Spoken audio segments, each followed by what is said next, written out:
Au nom du Père, du Fils, du Saint-Esprit. Amen. Seigneur Jésus, tu connais mon inconstance et mon infidélité. Tu sais combien je suis faible. Alors je demande en ton nom que notre Père céleste envoie son Esprit pour que quotidiennement je puisse entreprendre la lecture du catéchisme de l'Église catholique et que mon cœur s'ouvre à la tradition enseignée par ton Église, ma mère. Que je puisse ajuster toutes mes actions et mes œuvres à son enseignement. Mon Jésus, avec confiance j'abandonne la constance et la fidélité de toute la démarche entre tes mains. Que Saint Michel Archange et mon ange gardien protègent et défendent chaque moment quotidien consacré à cette lecture.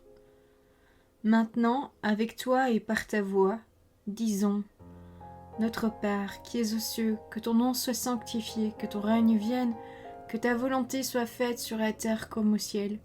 Donne-nous aujourd'hui notre pain de ce jour. Pardonne-nous nos offenses comme nous pardonnons aussi à ceux qui nous ont offensés. Et ne nous laisse pas entrer en tentation, mais délivre-nous du mal. Amen. Ensemble, mon Jésus d'amour, saluons notre sainte maman, la Vierge Marie. Entre ses mains, je remets mon cœur, mon âme, ma volonté et ma vie, afin que par ses soins règne en moi la volonté du Père, et qu'en ses mains mes œuvres soient gardées, transformées, en parfaite offrande rayonnante de la lumière de Dieu, pour sa gloire, le salut des âmes et la consolation des âmes du purgatoire. Je te salue Marie, comblée de grâce. Le Seigneur est avec toi, tu es bénie entre toutes les femmes, et Jésus, ton enfant, est béni. Sainte Marie, Mère de Dieu, prie pour nous, pauvres pécheurs, maintenant et à l'heure de notre mort. Amen. Je te salue Marie, comblée de grâce, le Seigneur est avec toi. Tu es bénie entre toutes les femmes, et Jésus, le fruit de tes entrailles, est béni. Sainte Marie, Mère de Dieu, prie pour nous, pauvres pécheurs, maintenant et à l'heure de notre mort. Amen. Je te salue Marie, comblée de grâce, le Seigneur est avec toi, tu es bénie entre toutes les femmes, et Jésus, le fruit de tes entrailles, est béni. Sainte Marie, Mère de Dieu, prie pour nous pauvres pécheurs, maintenant et à l'heure de notre mort. Amen. Ô Saint-Esprit, par l'intercession du cœur immaculé de la Sainte Vierge Marie, et par le cœur chaste de Saint Joseph, donne-moi un cœur doux, humble, pur, miséricordieux et charitable. Rends-moi docile à tes célestes inspirations et prompte à y répondre. Que mon cœur enflammé de ton amour soit en toutes ses œuvres dans la volonté du Père, œuvrant ainsi sous ton joug léger et joyeux. Père céleste, je fais ces demandes par les mérites, les œuvres et les souffrances de Jésus-Christ, ton Fils bien-aimé. En mon nom, au nom des âmes de ma famille, au nom des âmes de mes proches, au nom des âmes qui se sont recommandées à mes prières, au nom des âmes constituant ta Sainte Église, le pape, les cardinaux, les évêques, les prêtres, les religieux et religieuses, les laïcs, au nom des âmes qui ne te connaissent pas, des âmes des païens, des âmes des hérétiques, des âmes des apostats et des âmes froides, en tout temps, dans les siècles des siècles. Amen. 5e point. Les biens et les exigences de l'amour conjugal. Numéro 1643. L'amour conjugal comporte une totalité où entrent toutes les compétences de la personne, appel du corps et de l'instinct, force du sentiment et de l'affectivité, aspiration de l'esprit et de la volonté. Il vise une unité profondément personnelle, celle qui, au-delà de l'union en une seule chair, conduit à ne faire qu'un cœur et qu'une âme. Il exige l'indissolubilité et la fidélité dans la donation, réciproque définitive, et il s'ouvre sur la fécondité. Il s'agit bien des caractéristiques normales de tout amour conjugal naturel, mais avec une signification nouvelle qui, non seulement les purifie et les consolide, mais les élève au point d'en faire l'expression de valeurs proprement chrétiennes. L'unité et l'indissolubilité du mariage. Numéro 1644.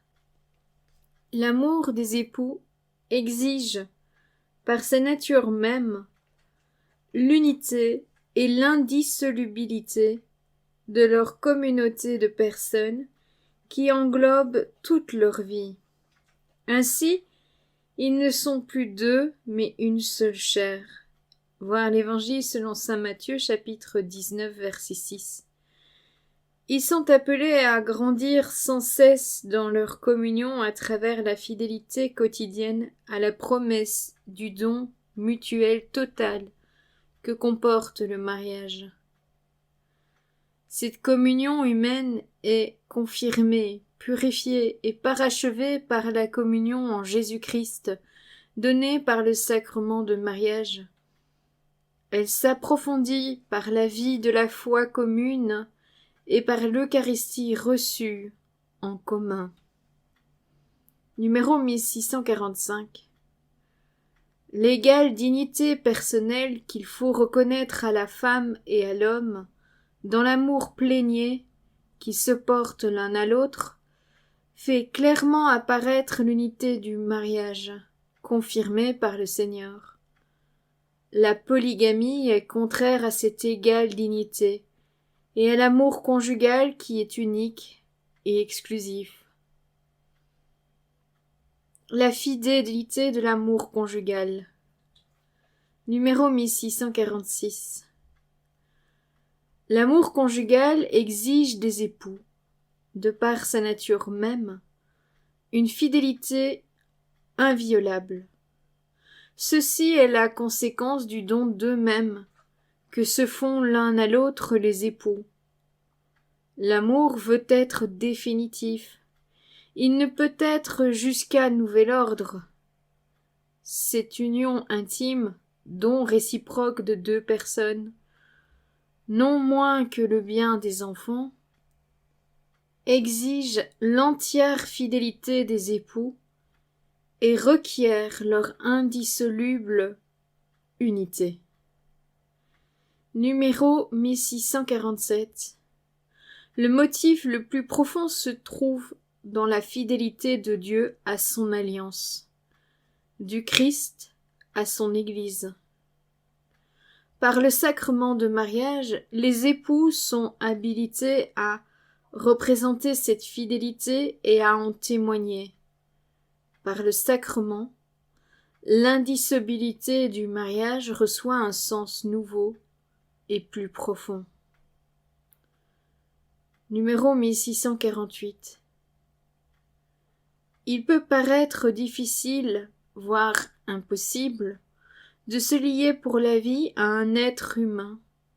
Il est d'autant plus important d'annoncer la bonne nouvelle que Dieu nous aime d'un amour définitif et irrévocable, que les époux ont part à cet amour, qu'il les porte et les soutient, et que par leur fidélité ils peuvent être les témoins de l'amour fidèle de Dieu.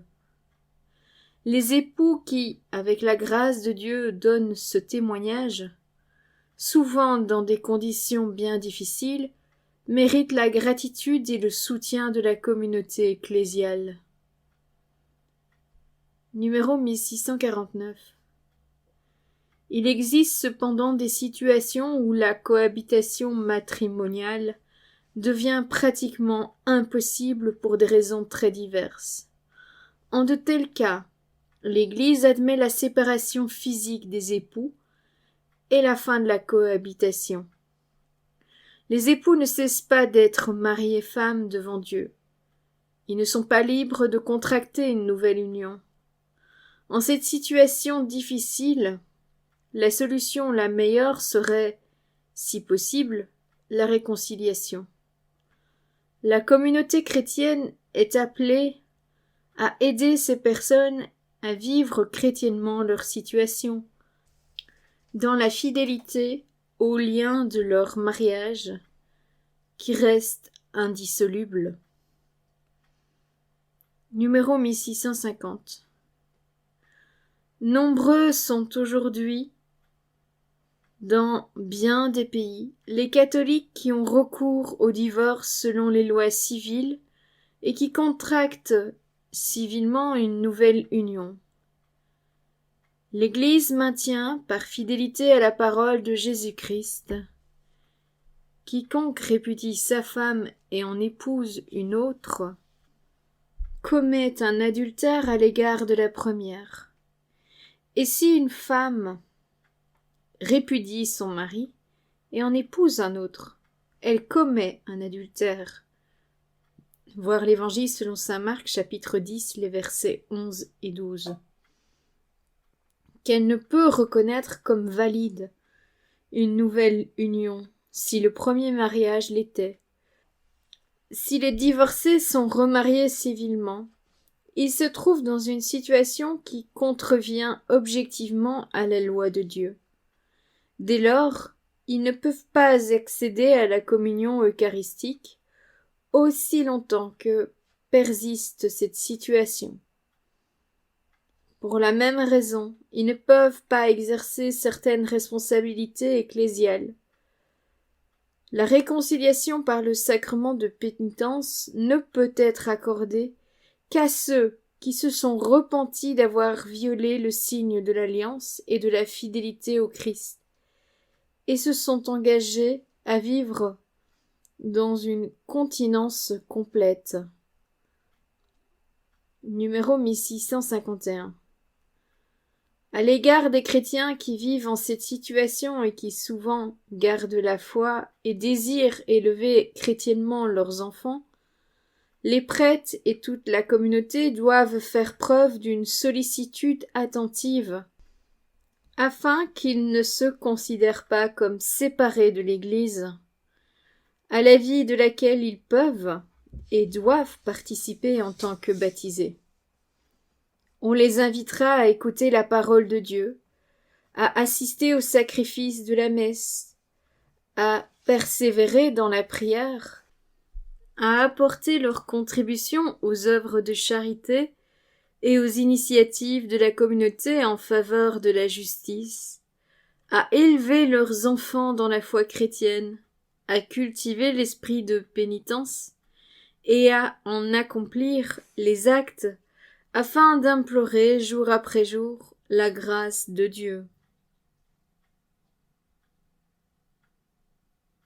Voilà, c'est tout pour aujourd'hui. Je vous souhaite à tous une bonne et sainte journée.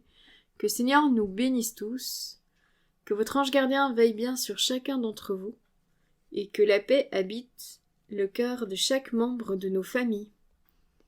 Au nom du Père, du Fils, du Saint-Esprit. Amen.